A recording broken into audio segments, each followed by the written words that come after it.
Greetings and welcome, ladies and gents. I'm the Super Gamer, and welcome to the show. On the Super Gamer, I take a game, analyze its story, aesthetics, and gameplay to see how well it holds up. And this particular review, I have been waiting for quite a while. If you were to tell me that some of my favorite indie characters were going to star in a fighting game together, I would have told you to grab the nearest fire extinguisher, cause you would have been absolutely a liar pants on fire.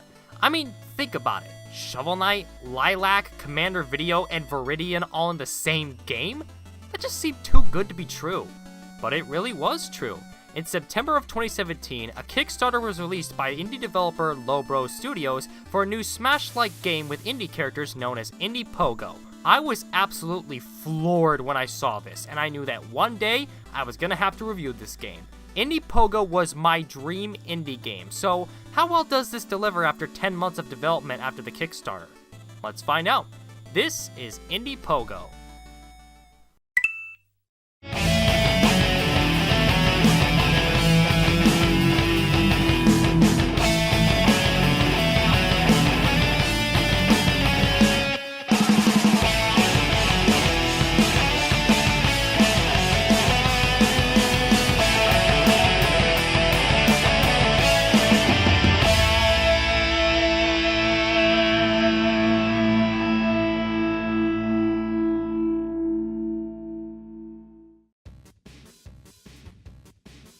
Now when it comes to Indie Pogo, there's actually no story to speak of.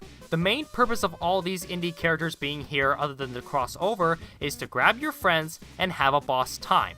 That should really be admired because the Lowe Bros wanted to make a fun game before anything else. And that's great, but I guess I could have liked a reason for all these characters having to fight each other.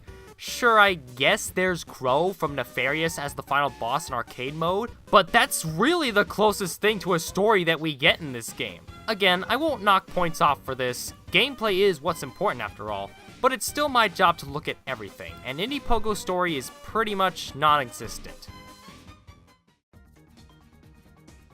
Indie Pogo is a beautifully animated and sounding indie game. The sprites for every single one of the characters all look great, and despite the characters all being from different games, thus having different art styles, they all still look like they could be part of the same universe. And even though the characters never speak apart from some grunts, you can still get to know more about them through their abilities. And since I've played a couple of these indie games before, a lot of these moves make sense. Of course Lilac would use her speed and agility to her advantage. She is a dragon after all. It makes sense that Shovel Knight would smack foes with a shovel blade and pogo off of them like Scrooge McDuck.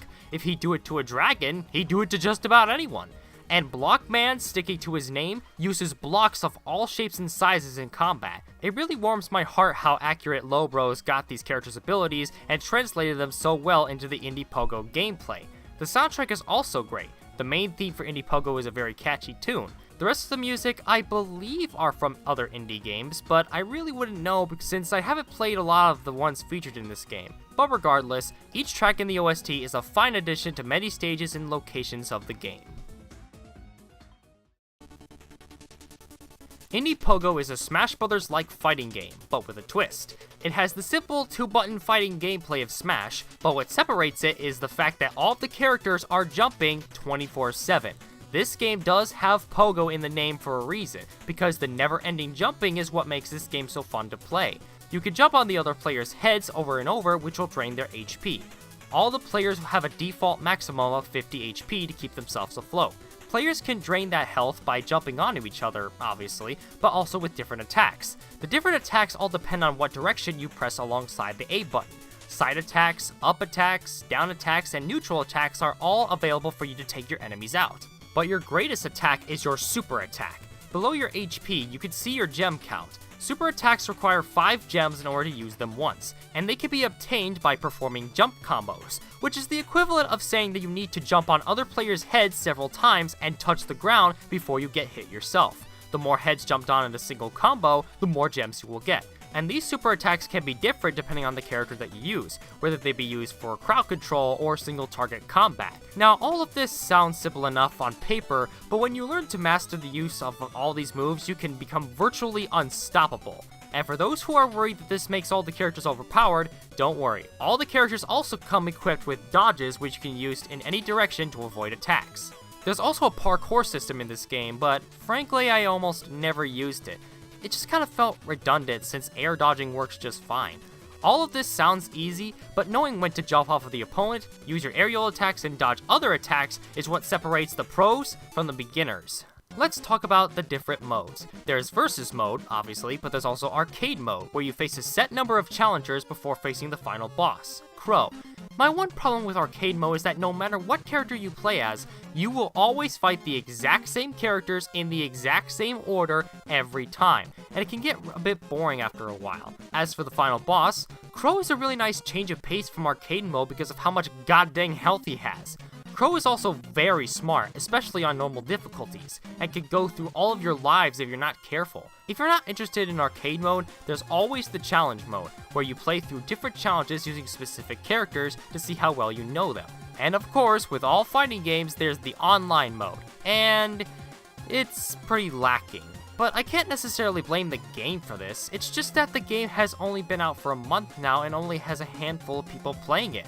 Which leads into my biggest problem with Indie Pogo, the amount of content currently available. Now, to be fair, Indie Pogo is only $15, but it still feels kind of lacking. This won't be the case forever though, since Lowe Bros is already at work making new characters, stages, and modes for the game. In due time, this game will have the content that it's missing.